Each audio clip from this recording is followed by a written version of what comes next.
There we are. Syrians arrive.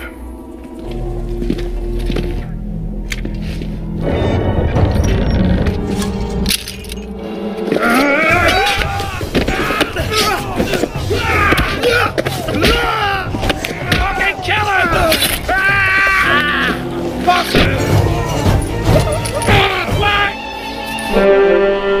Have it! The victors. A lesson to be. Glory to Rome!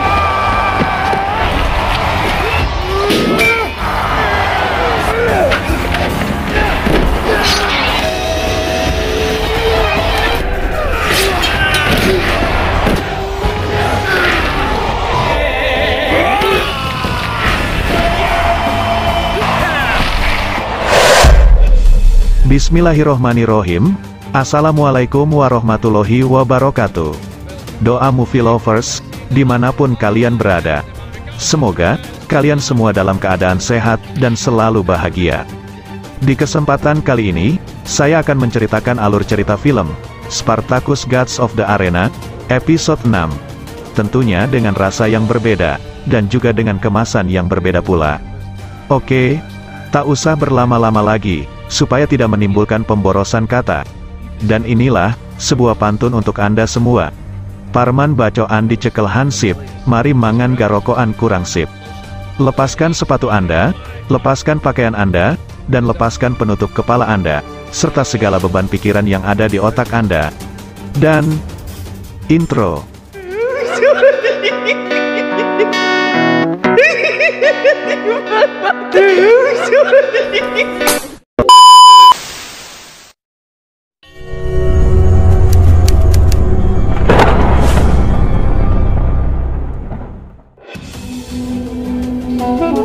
Di awal film, diperlihatkan Batiatus, yang tengah meratapi kepergian Titus sang ayah. Di sini, terlihat sang magistrat, yang juga turut mengucapkan bela sungkawa kepada Batiatus, di hadapan jenazah dari Titus, yang kini telah terbaring tak bernyawa. Lalu, terlihat Lucretia, yang mengatakan kepada Batiatus sang suami, jika kedatangan sang magistrat kemari, adalah suatu kehormatan besar baginya. Dan di sini, Lucretia juga terlihat sedang berbasa-basi, untuk menenangkan Batiatus sang suami. Padahal sebenarnya, dia sendirilah yang telah membunuh mertuanya itu. Dan di waktu yang bersamaan, terlihat Vettius, yang ternyata juga datang, di acara berkabung itu. Meskipun sebenarnya, kedatangan Vettius sangat tidak diharapkan. Hal itu pun, sontak membuat Batiatus sangat emosi, karena Vettius merupakan salah satu orang terdekat dari Tullius, yang kini tertuduh oleh Batiatus, sebagai pembunuh Titus sang ayah. Akan tetapi, di sini Lucretia berusaha, meredam emosi dari Batiatus. Karena, jika emosinya tak terkendali, maka akan justru mencoreng nama baiknya, di hadapan sang magistrat, yang saat ini juga tengah berada di situ. Lalu, Vettius mengucapkan bela sungkawa pada Batiatus, dan juga menyampaikan, jika Tullius tak dapat kemari, karena ada urusan di Antiok, demi kejayaan Republik. Vettius pun juga mengatakan kepada Batiatus, untuk segera menyerahkan Gannicus pada Tullius, karena sebelum meninggalnya Titus, mereka telah membuat kesepakatan. Perkataan dari Vettius itu pun, justru membuat emosi Batiatus semakin memuncak, karena, ia mengatakan hal itu, di saat momen yang sedang berkabung. Setelah itu, Vettius pun beranjak pergi, sembari mengancamnya, jika dia tak segera menyerahkan Gannicus, maka Tullius tidak akan pernah mengikut sertakan Batiatus, di acara pembukaan gelanggang baru mendatang. No less. Dan selanjutnya, diperlihatkan para gladiator, yang tengah bersiap berkumpul, untuk menghormati kepergian Titus, yang tak lain merupakan majikan dari mereka. Lalu, terlihat Gannicus, yang mengungkapkan rasa dukanya kepada Unomos, atas meninggalnya Melita sang istri. Batiatus. Menes, assume her place so that her laugh may want. Before him. Setelah itu, Batiatus pun berpidato, di hadapan para gladiatornya. Di sini, Batiatus juga menyampaikan, jika tidak ada gladiator yang akan dikirim ke penambangan, sesuai perintah dari sang ayah sebelum meninggal, sekalipun gladiator yang telah kalah, dalam kompetisi waktu itu. Dan lantas, Batiatus memerintahkan beberapa gladiatornya untuk bertarung, bersamaan dengan upacara pembakaran mayat dari Titus sang ayah, sebagai penghormatan terakhir atas kepergiannya. Regardless of status, Batiatus, with drink. Take position. To gain.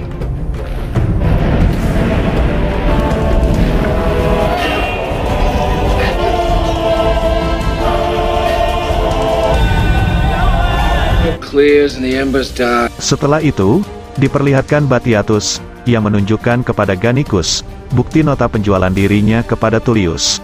Di sini, Batiatus terlihat bingung dan sangat berat jika harus melepaskan Gannicus ke tangan Tullius.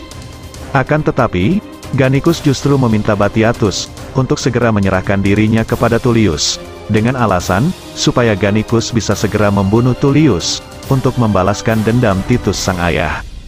Akan tetapi, Batiatus tidak percaya begitu saja akan ucapan dari Gannicus, karena selama ini, Gannicus tidak begitu menyukai Titus sang ayah, dan begitu juga sebaliknya. Lantas Gannicus pun mengatakan, jika dia mempunyai alasan lain untuk itu, yaitu, demi membalaskan dendam dari Melita, dan setelah mendengar itu, barulah Batiatus percaya kepada Gannicus. Namun, Batiatus tetap masih banyak pertimbangan untuk hal itu, karena, selama ini dia menilai, jika Gannicuslah gladiator terbaiknya, di antara para gladiatornya yang lain. Dan dia tetap tidak bisa menerima, jika nantinya, setelah Gannicus dimiliki oleh Tullius, lantas ia akan dipertarungkan, melawan gladiatornya sendiri.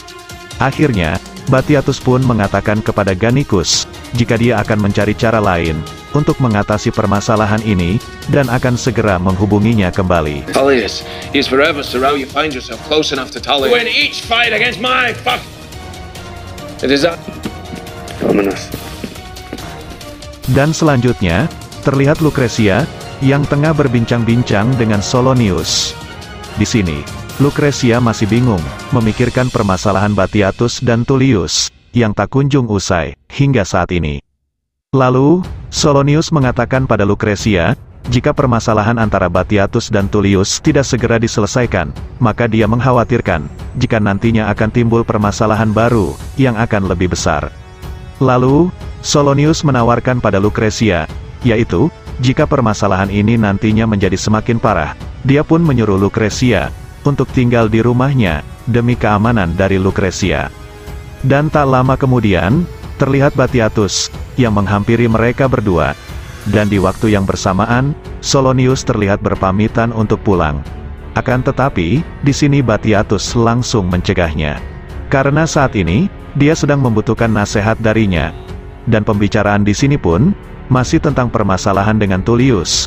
Dan karena permasalahan ini masih belum juga terpecahkan, lalu Batiatus pun terlihat mengajak Solonius, untuk beranjak pergi, guna menenangkan pikiran, sembari mencari solusi yang tepat, untuk permasalahan ini. try to have you.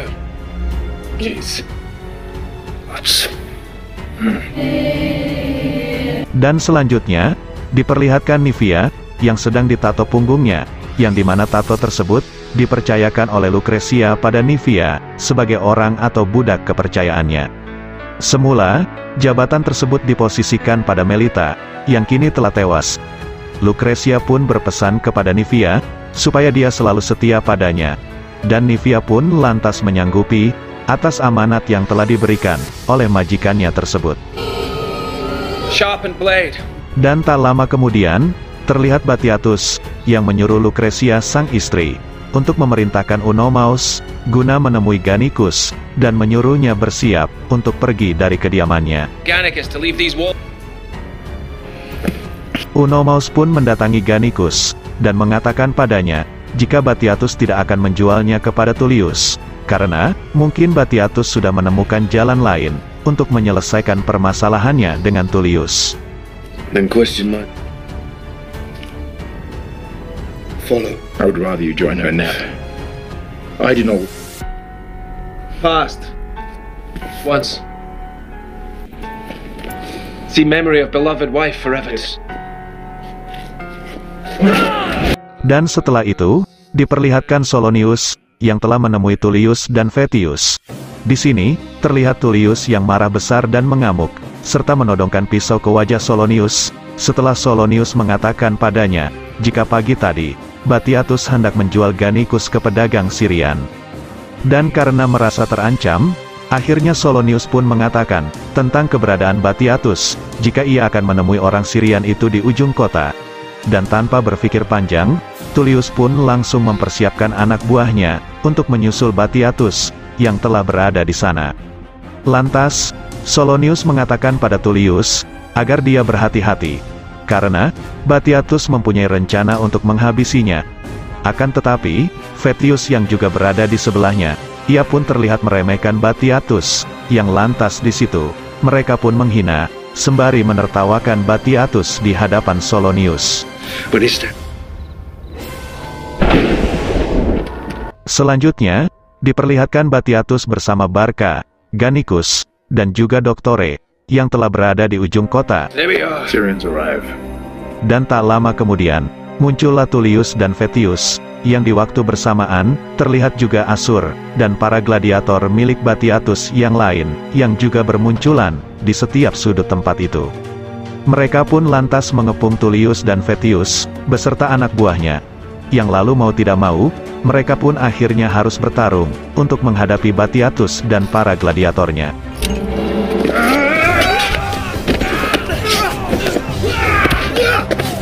Di dalam pertarungan itu, terlihat Barca, yang tengah tertusuk pedang di bagian perut, oleh salah satu anak buah dari Tullius. Dan lantas, Batiatus yang kebetulan berada di belakang orang itu, akhirnya menusukkan pisaunya, tepat di belakang leher orang tersebut. Dan terlihat Vettius, yang juga telah jatuh tersungkur di tempat itu. Tak lama kemudian, Tullius pun juga berhasil dilumpuhkan.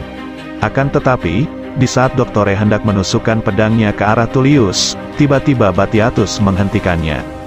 Karena dia tak ingin, jika Tullius mati terlalu cepat. Lalu, Batiatus pun menyuruh untuk mengikatnya. Dan rupanya, ini semua telah direncanakan oleh Solonius, Batiatus, dan juga para gladiatornya.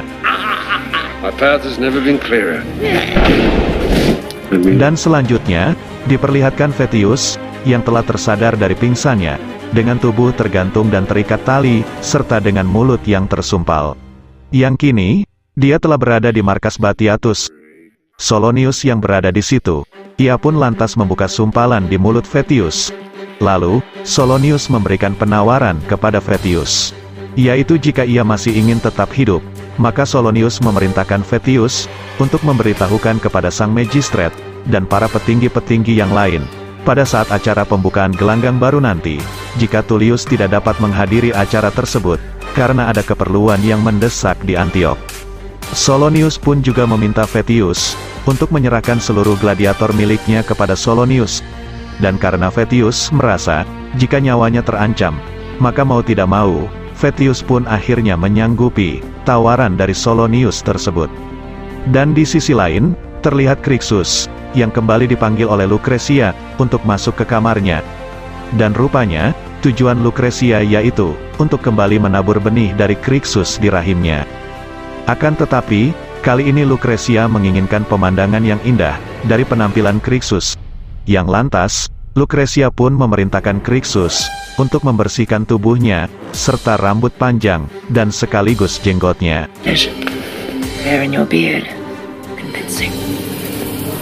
Setelah itu, diperlihatkan Batiatus beserta para gladiatornya, yang tengah membawa Tullius, untuk menuju ke arena gelanggang baru, saat malam yang telah larut. Dan di sini, Tullius terlihat memberikan banyak penawaran kepada Batiatus.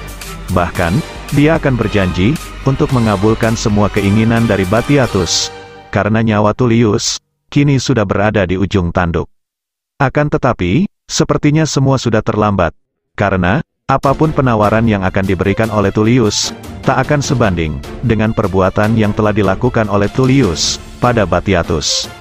Lalu, Batiatus pun memasukkan abu, dari Titus sang ayah, ke dalam mulut Tullius, karena Batiatus menganggap, jika Tulliuslah, yang memberikan racun, ke dalam minuman anggur Titus. In respect of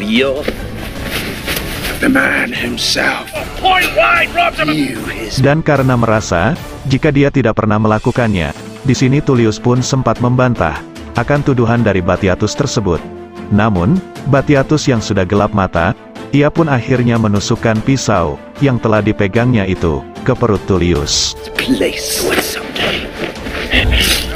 Yang lantas disusul dengan tusukan pedang dari Doktore dan Gannicus. Lalu, mereka pun mengubur Tullius di dalam pondasi bangunan gelanggang baru tersebut.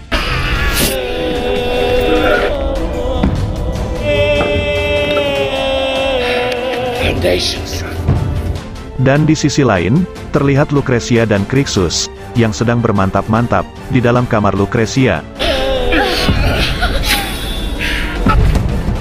Dan selanjutnya, tibalah di acara pembukaan arena gelanggang baru, yang telah lama dinanti-nantikan oleh seluruh penduduk Roma. Di sini, terlihat sang Magistrat dan para petinggi-petinggi yang lain telah duduk di balkon utama untuk menanti acara dimulai. Terlihat juga Batiatus dan Lucretia sang istri yang juga ada di situ, sembari berbasa-basi kepada sang Magistrat dan para petinggi-petinggi yang lain. Sang Magistrat terlihat sudah menanti akan kedatangan Tullius, karena Tullius merupakan orang yang punya peran penting di gelanggang baru tersebut. Dan lantas, dimulailah sandiwara yang telah dirancang rapi oleh Batiatus. Tak lama berselang, terlihat Vettius dan Solonius yang datang sembari mengabarkan jika Tullius tidak dapat menghadiri acara tersebut, dikarenakan ada urusan yang mendesak di Antiok, dan keberangkatannya pun juga sangat mendadak. Dan di sini, lantas terlihat sang Magistrat yang akan mengumumkan pada seluruh penduduk Capua untuk membatalkan acara tersebut karena ketidakhadiran Tullius di situ. Namun, Vettius pun menyahutinya jika Tullius berpesan agar acara tetap berjalan meskipun tanpa kehadirannya. Lalu, sang Magistrat pun menyetujuinya, sembari berkata kepada Vettius untuk menyuruh duduk di sebelahnya menggantikan Tullius. Akan tetapi, Vettius mengatakan, jika saat ini, dia telah berhenti untuk menjadi seorang Lanista, dan telah menyerahkan seluruh gladiatornya kepada Solonius. Dan tak lama kemudian, Vettius berpamitan untuk meninggalkan tempat itu, sembari mengatakan, jika dia akan menyusul Tullius ke Antiok. Yes, Pat. Is it anyone? Solonius yang mengantar Vettius meninggalkan tempat itu, ia pun berpesan padanya untuk segera pergi jauh meninggalkan Capua. Lalu, terlihat Batiatus yang menghampiri Solonius, sembari mengungkapkan kekecewaan padanya. Karena, Solonius telah mengambil semua gladiator milik Vettius beserta budaknya, dan bukannya membagi dua dengan Batiatus. Namun, Solonius terlihat tidak mempedulikan semua perkataan dari Batiatus. Lantas, dia pun kembali ke balkon utama, dan duduk di samping sang Magistrat. Dan setelah itu, dimulailah acara di gelanggang baru tersebut, yang diawali dengan acara eksekusi dari 4 budak, yang salah satunya adalah Diona, yang saat itu tengah kabur dari kediaman Batiatus. Melihat itu, Nivia pun hanya bisa tercengang, sembari meneteskan air mata. Di sini, sang Magistrat sempat menawarkan kepada Batiatus untuk membebaskan Diona jika dia menginginkannya. Karena, Diona adalah salah satu budak dari Batiatus. Namun, Batiatus menolak tawaran dari sang Magistrat, sembari mengatakan, jika biarlah peristiwa ini bisa menjadi pelajaran bagi semua orang yang berani mengkhianatinya. Dan lantas, Solonius yang kini telah menggantikan posisi Vettius, ia pun memerintahkan Caburus, yang notabene adalah salah satu gladiator terhebatnya, untuk segera mengeksekusi keempat budak tersebut, di hadapan sang Magistrat dan seluruh penduduk Capua yang berada di situ.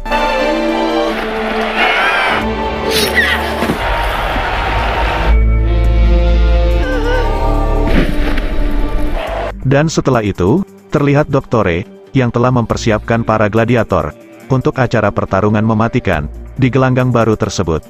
Di sini, terlihat Barca, yang memaksa Doktore untuk mengikut sertakan dirinya di acara pertandingan itu.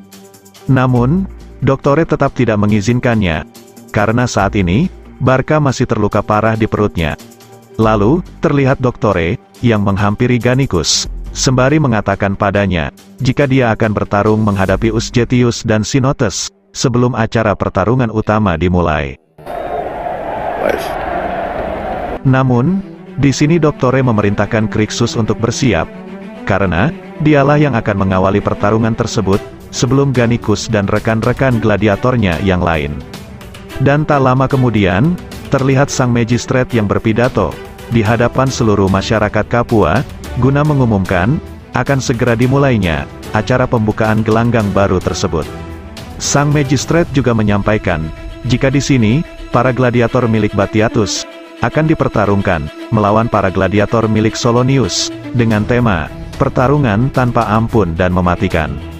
Tak lama berselang, muncullah Crixus, yang dia pun lantas bertarung melawan salah satu gladiator milik Solonius. Dan tak butuh waktu lama, Crixus pun akhirnya memenangkan pertarungan itu. Dan berikutnya, disusul dengan Ashur, Geneus, Gannicus, dan juga yang lainnya. Dan ini adalah masih dalam babak seleksi, yang dimana pemenang dari pertarungan ini akan berlanjut ke pertarungan utama.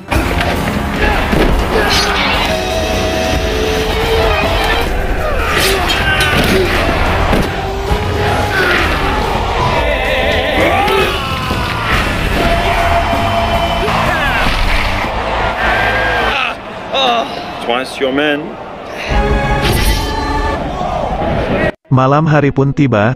Di sini, terlihat Batiatus, yang dimana dia telah berpidato, dan menyampaikan beberapa pesan pada para gladiatornya, yang akan melanjutkan ke pertarungan utama. And we shall stand alone. Batiatus juga mengatakan, jika jumlah dari mereka kalah banyak, dengan jumlah gladiator milik Solonius. Akan tetapi, Batiatus tetap memberikan semangat kepada mereka, meskipun dengan jumlah gladiatornya yang sangat minim.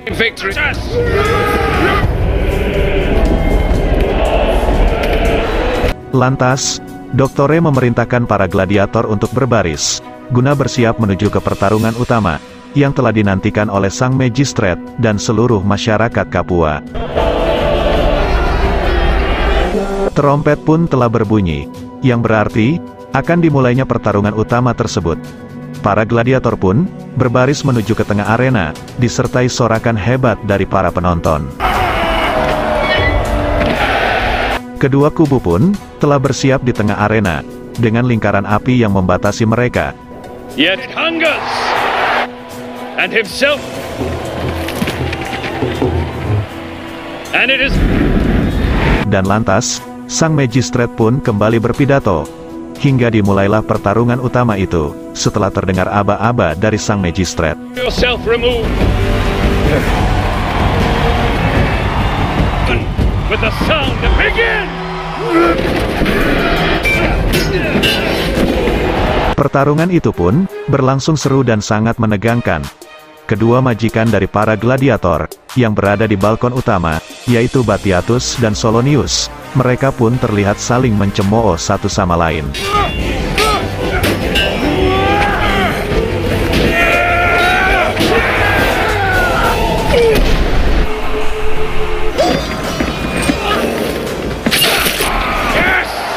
Dan di tengah-tengah pertarungan itu, terlihat Dagan, yang tiba-tiba menyerang Ashur, karena dendam pribadinya. Dan melihat itu, Solonius pun menertawakan Batiatus. Dan di satu kesempatan, Ashur pun dapat membunuh Dagan, dengan menusukkan pedang, yang tepat mengenai perutnya.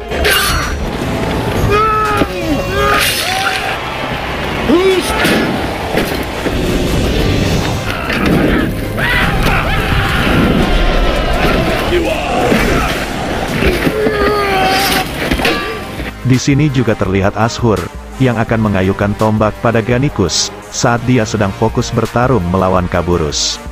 Akan tetapi, Crixus yang berada di sebelahnya, ia pun langsung menyayatkan pedangnya ke kaki Ashur, dan lalu melemparkannya keluar dari lingkaran api tersebut.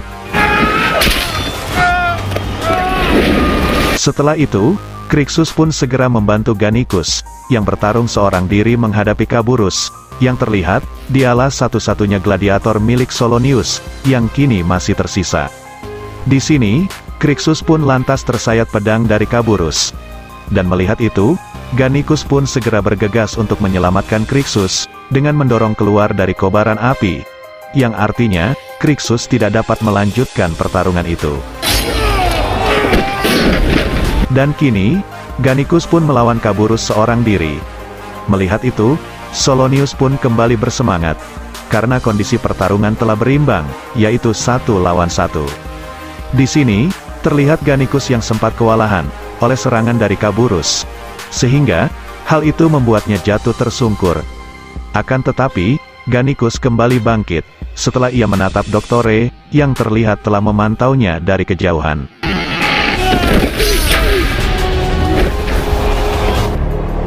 Dan lantas, Kaburus pun menusukkan tombaknya ke arah Gannicus. Gannicus pun dapat mematahkan tombak tersebut, yang lantas balik menusukkannya ke mulut Kaburus.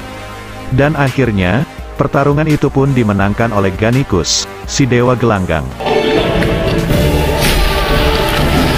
Sorakan para penonton pun tak henti-henti, sembari menyebut dan menyerukan nama Gannicus. Melihat itu, Batiatus pun sangat bersemangat, disertai ucapan selamat atas kemenangannya, dari sang Magistrat, dan juga para petinggi-petinggi yang lain. Dan di tengah momen itu, Solonius terlihat mengusulkan kepada sang Magistrat, untuk memberikan kebebasan pada Gannicus, atas apa yang telah diraihnya, yaitu sebagai seorang juara. Lalu, sang Magistrat pun menyetujui, atas saran dari Solonius tersebut. Hingga Batiatus pun, ia hanya bisa pasrah, dan menerima kehendak dari sang Magistrat, meskipun dengan berat hati. Lantas, sang Magistrat pun mengumumkan, sembari menganugerahkan kebebasan kepada Gannicus, di depan seluruh masyarakat Capua. Gannicus has proven himself with freedom. Dan setelah itu, Gannicus berpamitan, kepada semua rekan-rekan gladiatornya. Di sini, Batiatus hanya bisa pasrah, menerima keadaan ini. Yang lantas, Lucretia pun menenangkannya, sembari mengusulkan Crixus, untuk dijadikan gladiator terbaiknya, yang akan menggantikan posisi Gannicus. Karena, di sini Crixus juga dinilai, jika ia sangatlah berpotensi. Well in the games. Good fortune. That there is. Lantas, Gannicus terlihat memberikan kalung kepada Crixus, sembari berpamitan dengannya. Dan yang terakhir, terlihat Doktore, yang memberikan sebuah pedang kecil dengan sebutan Rudis, yang menandakan, jika kini Gannicus telah bebas, dan bukan lagi seorang budak. Lalu, Gannicus pun juga berpamitan, kepada sahabatnya tersebut, hingga akhirnya, ia pun meninggalkan Ludus, yaitu tempat yang selama ini mendidiknya, hingga menjadi seorang gladiator hebat.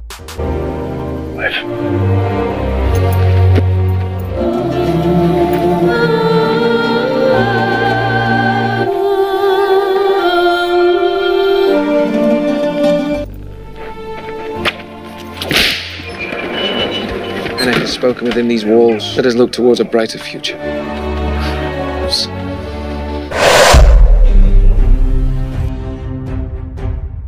Bagaimanakah kelanjutan ceritanya? Ikuti terus Doa Movie. Jangan lupa like, komen, share, dan subscribe, serta hidupkan lonceng notifikasi, agar kalian tidak ketinggalan dengan alur cerita film berikutnya. Dan jika teman-teman ada saran dan kritik, atau referensi untuk alur cerita film yang lain, silahkan tulis di kolom komentar. Jika ada sumur di ladang, boleh saya menumpang mandi. Jika ada umur yang panjang, saya pasti akan menumpang mandi lagi. Salam sehat selalu, salam lanang, salam sejati, Rahayu. Wassalamualaikum warahmatullahi wabarakatuh.